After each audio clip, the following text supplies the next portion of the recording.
Shut up, you stupid lib. There are only two hair colors, blonde and brunette. You're born with the hair color you're born with, and it never changes. It's in your genes. Sure, you can unnaturally bleach or darken your hair to artificially swap your color, but it never lasts. You'll never genetically change what your hair color really is, and we'll always be able to tell.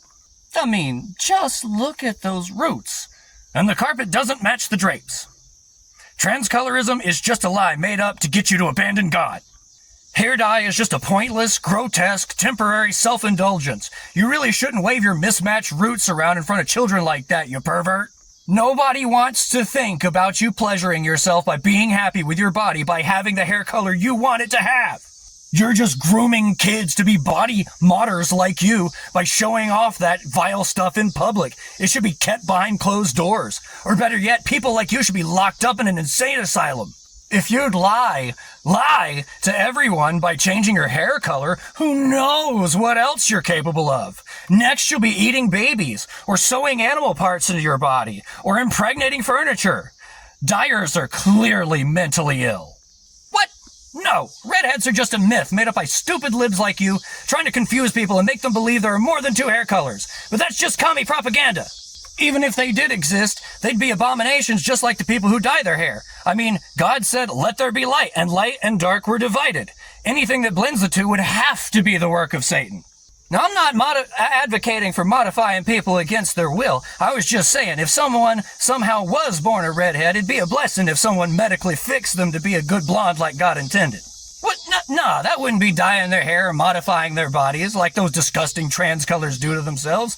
That's just chasing out Lucifer and fixing them so they're not broken. That's different. Mutilation? Idiot. Even if they existed anyway, no natural redheads are ever mutilated to make their hair blonde or black. Who would ever do that to someone? Not me. Huh? What are you talking about? All I said is they're sick, and it'd be a blessing if someone fixed them. Doesn't mean I'd ever go do any harm to them myself if I was ever given half a chance. Why would you ever think that? Sounds like projection to me. Besides, you can't ever get your body to naturally produce a different hair tone from the one you're born with, let alone one as bright and vibrant as red. So why not just accept yourself for who you really are, like I am, the way God made you, and quit pretending redheads are real?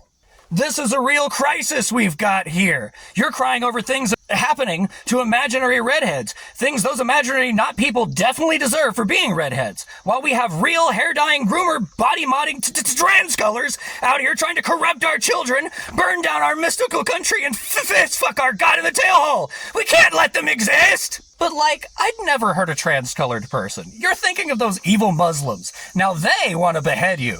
I'm just informing you of God's love. That's different.